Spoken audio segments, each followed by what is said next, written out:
Сайн мэцхан өрхөн үзэгчтэй. Max Group Budweiser шар харигтай танилцахаар Чехийн Праг болон Вдовиц хот руу аялсан манай аяллийн бүрэлдэхүүний манай аялал үргэлжилж байна. За аялал маань бол Вдовиц хотын төв талбай дээр аяллийн бүрэлдэхүүн маань хурж ирсэн байна. Вдовиц хотын төв талбай бол хуучны гар урлалын одоо бүтээгдэхүүнүүд, тоглоом, элдв одоо тэр хоол хүнсэндээ хэрэгэлдэг одоо эртний заншсан зүйлсүүд маш их байдаг юм байлаа. Яг төв талбай дээр ингээд зах нь байж идэг юм байлаа. Тэгээ энийг зах гэхээсээ илүү яг нэг орон нутгийн хүмүүс эсвэл Чехийн үндэсний тэр гар урлалыг харуулсан тийм бүтээгдэхүүн. Тийм. Хоол хүнсэн ч тийм. Тийм. Хоолны одоо амтлагч элдв янзын одоо нэг гараар хийсэн одоо дандаа юм модон юмнууд усны зүйлд мөлд одоо бугуурч мэмэг тэгэл одоо арсан идэлүүд ан ихтэй болох юм гэдэг. Малгай, цам, зороолт бүх юм одоо энд байдаг юм байлээ. За тэр цаана харагдаж байгаа цэнхэр дүү өнгөтэй ногоон оройтой юм. За бас готик хийцийн дүү юм барилга бол Вдовиц хотын төв захиргаа гэж байгаа юм. Одоо бидний энэ наан харагдаж байгаа энэ усан оргилуур бол 16 дугаар зууны үед баригдсан. Европтоо бол нилээд эртэд орох ийм усан оргилуур юм байна лээ. За энэ Вдовицын бас энэ төв талбай нь Европт хамгийн том талбайтай. Талбай гэж байна. Манай Сүхбаатарын талбай ах уу? Хэмжээгээр. Сүхбаатарын биш. Барилгачдын талбай хавцаа. За барилгачдын талбай хавцаа. Ийм талбай байгаа. Барилгачдын талбай маань бас дундаа одоо хүн том юм бариад яг талбай гэхээс мэдгэдэг байсан шүү дээ. Яг хуучин талбай явахд бол нэг иймэрхүү байсан болов гэж бодогдоод байгаа юм. За ингээд гар урлалын бүтээгдэхүүнүүд энэгээр бол дүүрэн одоо худалдаалж байдаг нэгч тийм үнэтэй биш хямдхан юм байна лээ. Тэгээ ингээд дөрвөн зүг рүүгээ салаа явчихдаг энэ талбайгаа салаад. За төв талбайн тэгээ төв талбайн цаг нь одоо харагдаж байна. Ер нь Вдовиц хот бол 80,000 орчим хүн амтай их тийм даруухан одоо жижиг хот байгаа юм л да. За өмнөд Бохемийн одоо нийслэл гэж яригдж байгаа ийм хот байгаа. Тэр Вдовиц хот чинь хагас бүтэнсэн өдрийг харуулж ирсэн байгаа хэ. Тий, хагасаа бүтэнсэнд болохоор бас захмах нь ажилдаггүй, амарчдаг. Тий, өглөө 9-өөс 12 цаг хүртэл томоохон дэлгүүрүүд нь ажиллаж байгаа. Тэгэл тэрнээс хойш үндсэндээ даартан амарч яадаг гэртээ. За яг нэг хоолны газар ресторан баарууд нь бол ажиллаж байгаа.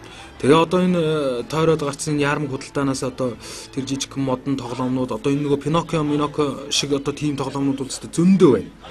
А яг зүгээр одоо алдарт гараад одоо хүн бүхний дэлхийд даяараа мэддэг болсон тийм модон хүүхэлтэй нь бол Пиноккио буюу Буратино юм байна л да. А яг тиймэрхүү маягийн арай өөр хэлбэртэй энэ төр модон хүүхэлтэй хөлн салдаг, гар нь хөдөлдөг барьдаг тиймнүүд бол зөндөө байна л да. А тэгээд ер нь Европт бол ийм модон тоглоомоор их тоглолт юм. Хүүхдүүдийн тоглоомч гэсэн модон тоглоомнууд аягүй их байгаа. Тэгээд энэ жуулчд дандаа хурж ирээд энэ Вдовицын төв талбайгаар яваад идэм үг гэхээр үгүй.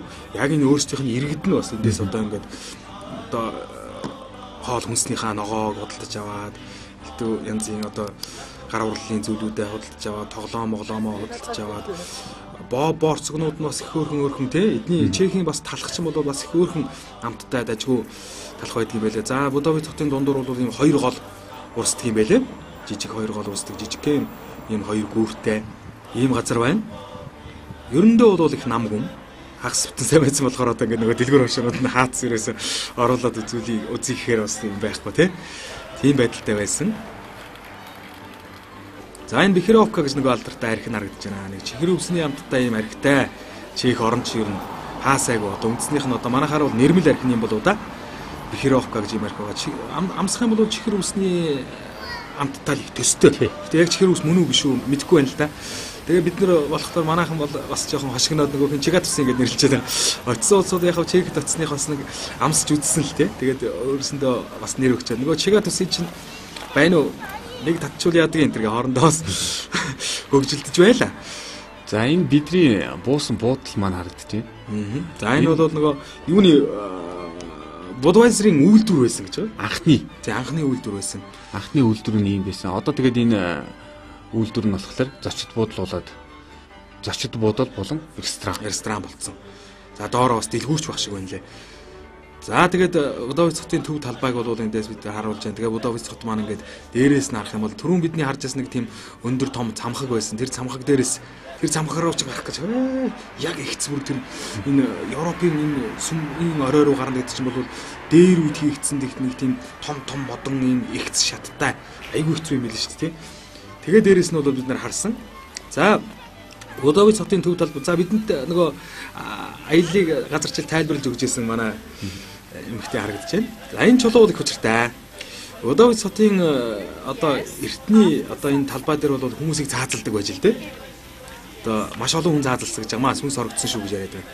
Тэгэхэд бол одоо энд нэг юм домог ярьж ирсэн тийм эрэгтэй эмэгтэй хоёр хоорондоо хайр сэтгэлтэй энд ингээд уулздаг, орой үдши уулздаг хоёр охин банд хоёр байжээ. Тэгсэн чинь одоо нэг өдөр нөгөө банд нь бол одоо энэ хотын захиргаа энэ Бохемийн удирдлагуудыг эсэргүүцсэн нууц бүлгмийн гишүүн байсан байгаа. За тэгээд энэ хоёр хоорондоо маргааш нь хурмаа хийх гэдэг их тийм одоо баяр төвөл явдал болох гэжсэний урд орой нөгөө бослогын одоо нууц бүлгмийнхнийг одоо хотын цагдаа нар барьж яваад маргааш нь бол энэ яг энэ чулуу байгаа энэ газар 15 хүнийг гэлөө 15 хүнийг ослоод оролцсон зохион байгуулж байгаа гэсэн. Дүүжлэн хороосон байгаа. Тэдний нэг нь бол нөгөө охины найз залуу байсан юм байлээ. Тэгээд одоо энэ 15 хүн зэрэг дүүжлэн хороосон. Тэгээд тэр одоо чулуугаар ингээд тэмдэглэсэн юм аа л гэж л одоо ярьсан. Тэгээд энэ чулуун дээр бол талбай дээр явж байгаа хүн бол гიშгэж өнгөрч болдгоо гэж байгаа. Гიშгээд өнгөрчих юм бол ямар ч байсан өдрөөр бол хүн гიშгэхгүй л дээ. Харанхууд хүн харахгүй гიშгэж магадгүй гэж. Хэрвээ харанхууд харахгүй гიშгэж юм бол үүр цайтлын талбайг бол ингээд нар зөв тойрон алхах ёстой. Тэгжээж одоо энэ сүнснүүд бол өөрөөс чинь бол холдсон салнаа гэсэн зүйлийг бол бидэнд ярьж байна.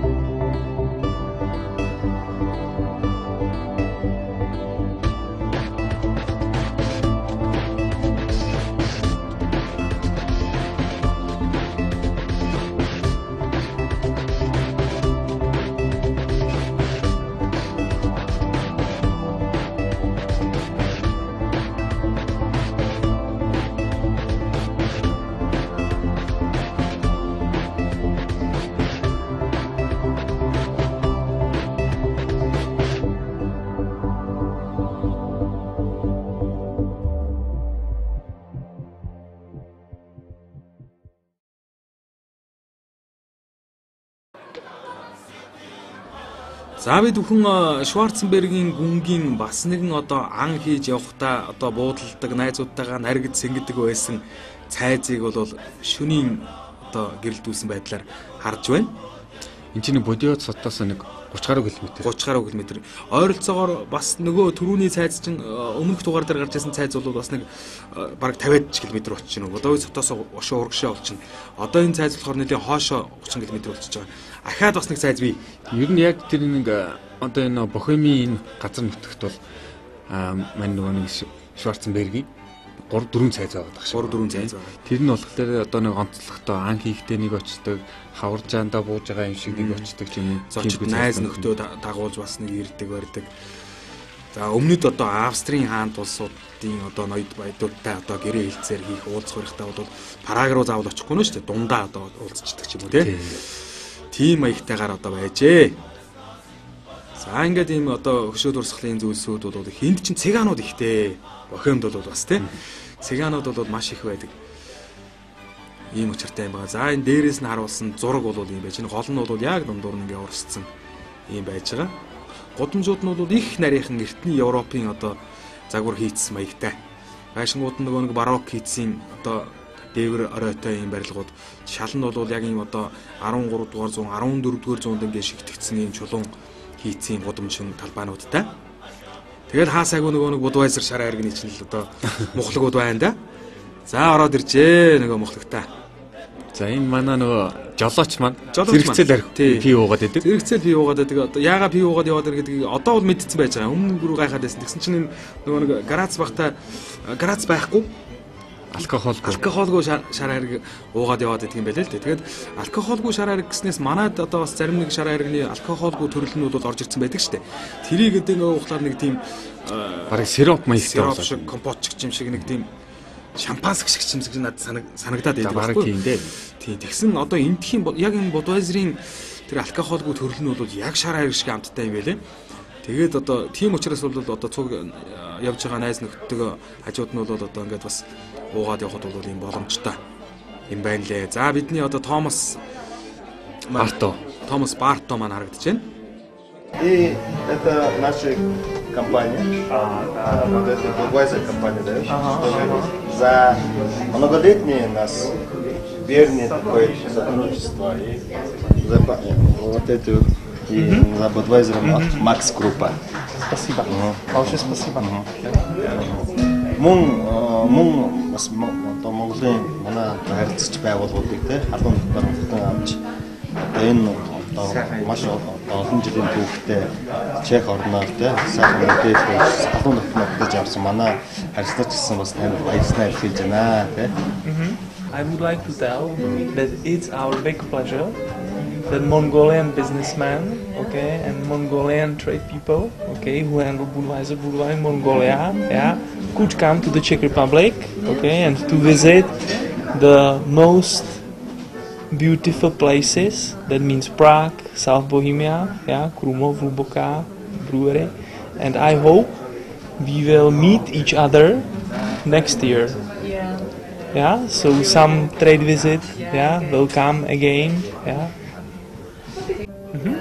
So thank you very much. Thank you to Maxim Pex, yeah. Thank you. За энэ Томас Барто маань өмнөх дугаарууд дээр бас хэлсэн баг тийм. Аз ТV-г хариуцсан, борлуулалтын хариуцсан ийм хүн байгаа. Тэгээд Макс группийн 20 жилийн баяраар ямар ч сан хүрэлцэн ирж Монголд ямар ч сан хүрэлцэн ирж оролцсон байгаа. Тэгээд бидний зүгээс Макс группийн 20 жилийн ойд зориулан ийм одоо энэ хүн зүйлгдсэн байгаа ийм одон хийсэн байна. Тэгээд харилцагч байгууллага хүндэт зочдтой хүндэт төлөөлөгч нартай энэ одонг гардуулж өгчээсэн байгаа. За энэ мөн Монголын элэг тэмдэг болсон мөнгөн морин хуурыг энэ хүнд ингээд манай аяллийн багийнхан төлөөл гардуулж өгч байгаа юм аа. За мөн Max X-ийн компани тийм захирал очроо ах маань гардуулж байна. So, cheers. За ингээд бүгдээрээ тогтооцгоё. Czech beverages. Манай улсын үндэсний ундаа бол шар ариг. Чех улс шар ариганд маш их дуртай. Чех улс жилд 138-аас 140 литр шар ариг хэрэглэдэг. Маш өргөн хэрэглээний шар аригны төрөл бол тунгалаг буюу лагер шар ариг. Тунгалаг шар аригнаас өөр бид нар маш чухал шар ариг бас уудаг. Жишээ нь хатуу болон хар шар аригнууд. Мөн Чех улсад маш олон төрлийн шар аригны үйлдвэрүүд байдаг. 40 гаруй шар ариг үйлдвэрлэдэг том компаниуд байдаг бол мөн 40 гаруй жижиг компаниуд бас энд байдаг юм. Шар ариг нь эрүүл мэндэд маш тустай ундаа. Жишээ нь энэхүү бүтээгдэхүүн буюу Budweiser нь өмнөд Бохемад үйлдвэрлэгддэг болохоор Budweiser хэмээн нэрлэдэг юм. Харин Чехэр бол Budweiser гэгддэг. Энэ шар ариг нь Saas-Hops болон Балтиморт үйлдвэрлэгддэг юм. Brewing артизын баялаг усаар найруулагддаг. Энэхүү ус нь 8-аас 10 жилийн настай бөгөөд энэ ус 300 метрийн гүнээс гардаг болохоор маш зөөлхөн. Тийм болохоор биднэрт ямар ч химийн бодис хэрэглэж зөөлрүүлэх хэрэг байдаггүй. Миний гарт байгаа энэхүү шар ариг бол Budweiser-ыг нэрхэд 90 хоног буюу 3 сар зарцуулагдсан. Дэлхийн хамгийн шилдэг шар аригнуудын нэг юм л да. Хэрвээ чи уувал чи хилэн дээр маш гайхамшигтай амтыг амтлах болно. Энэ шар аргийг чи өдөржингөө уужч болно. Энэ шар аргийг дэлхийн маш олон орнуудад худалдаалдаг юм. Бидний Budweiser шар аргаа борлуулдаг томоохон орнууд бол Герман, Словак, Австри, Орос, мөн Англи улс. Бид мөн энэхүү шар аргийг Монгол улс руу ч гэсэн нийлүүлдэг юм. Энэхүү шар аргийг Чех улсаас худалдан авч хэрэглэж байгаад би хувьдаа маш их баяртай байна. Мөн энэхүү шар ариг нь олон улсад хамгаалагдсан. Европын улсуудад эсвэл Чехэд тэр битгийд Монгол улсад уувал 100% баталгаатай шар ариг ууж байна гэсэн үг юм. Зарим улсуудад борлуулах эрх байдаггүй. Энэхүү шар аргийг зөвхөн зөвшөөрөлтөө орнуудад л борлуулдаг.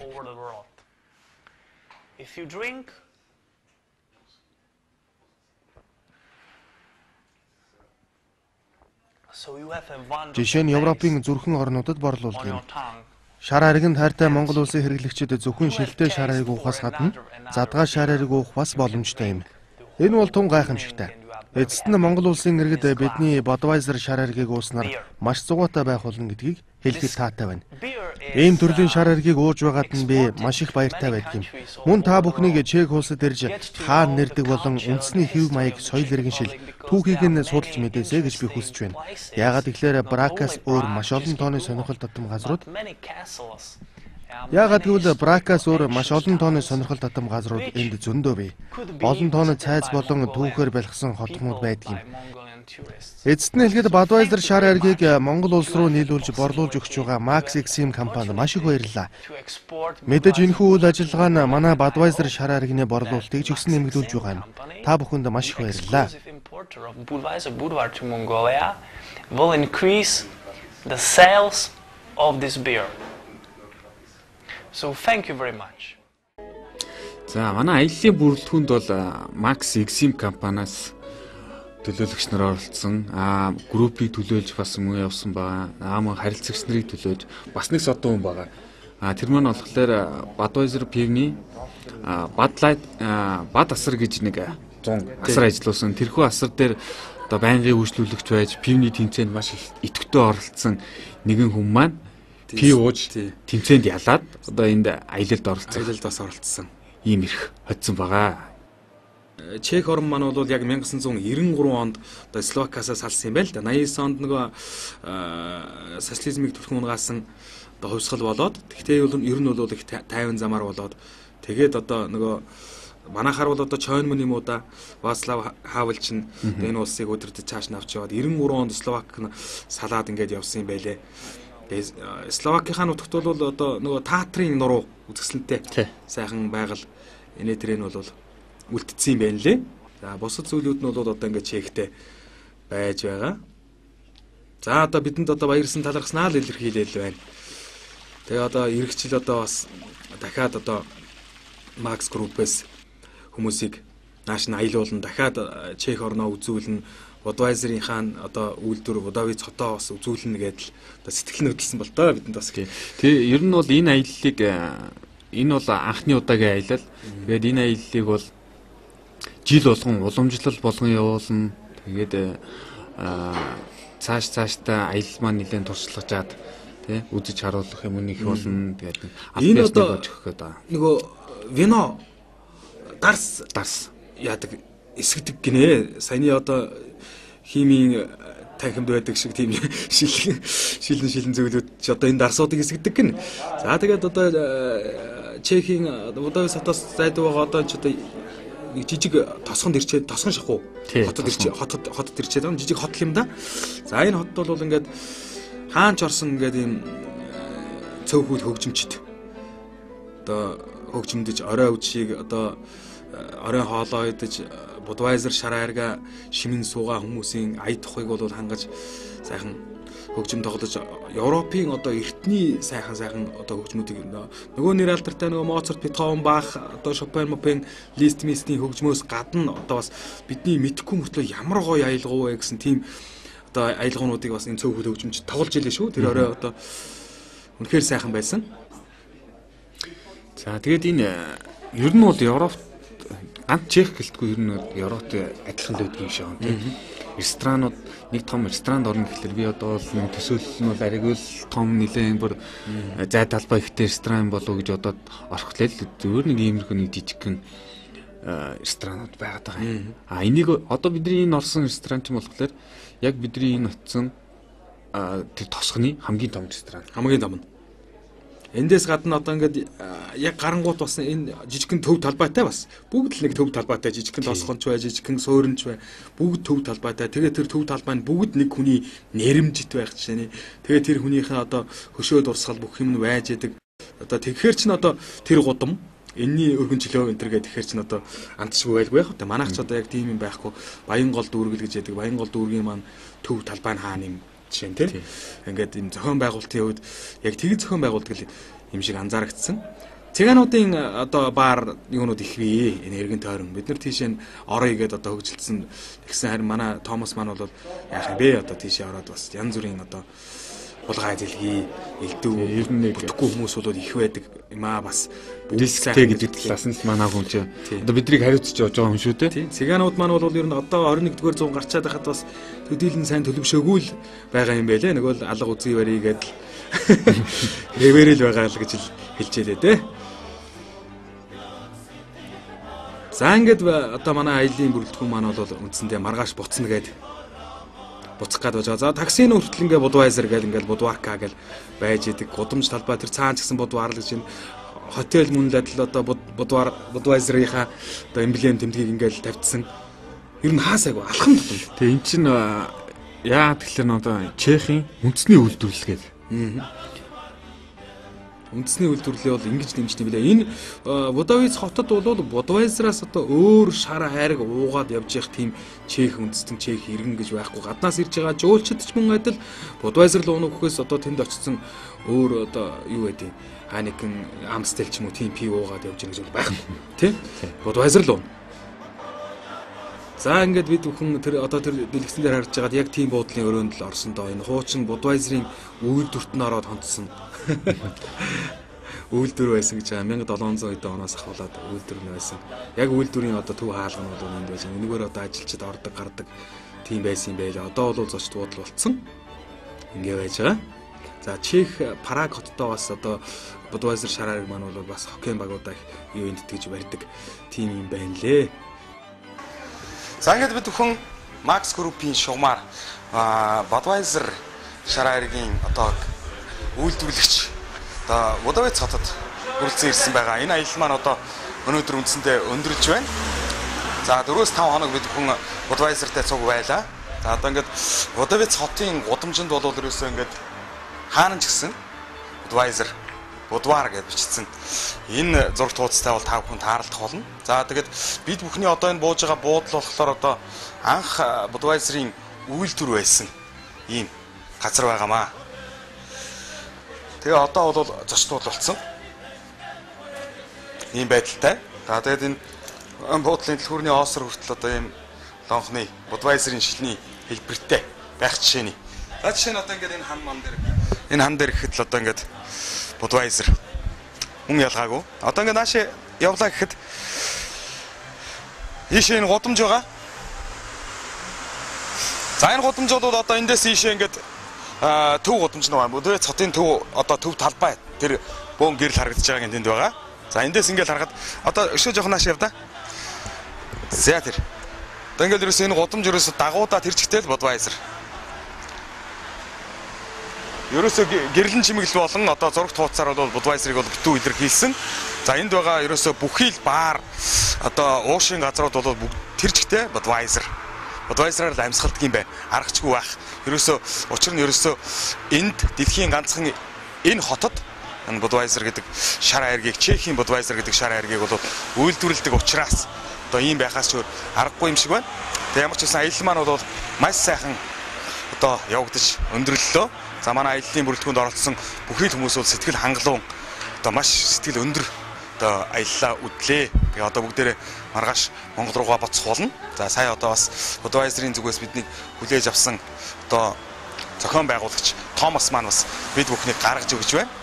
За иймэрхүү байдалтайгаар сайхан монголчууд та бүхэндээ Budweiser шар айргийг тэр тусмаа Чехийн Budweiser шар айргийг бол танилцууллаа. Энэ чухам яагаад Чехийн Budweiser ийм алдартай байдгийм бэ? Яагаад ингэ одоо зөвхөн энэ хотод үйлдвэрлэдэг юм бэ гэдэг учрыг бол та бүхэн түрүүсэн дахиад хэлэхэд бол энд ерөөсөө саас мужийн одоо тэр зөрөг цэцэг мөрөө мужийн одоо соёолж за тэгээд дээрэс нь одоо яг тэр Budweiser-ийн үйлдвэр байрлаж байгаа тэр газрын доор байгаа тэр ус байж ич яг одоо бидний энэ одоо амсж байгаа ууж байгаа шар айраг Budweiser маань бол бий болдго юм байна. За ингээд бүгдээрээ нэвтрүүлгээ өндөрлүүлье да.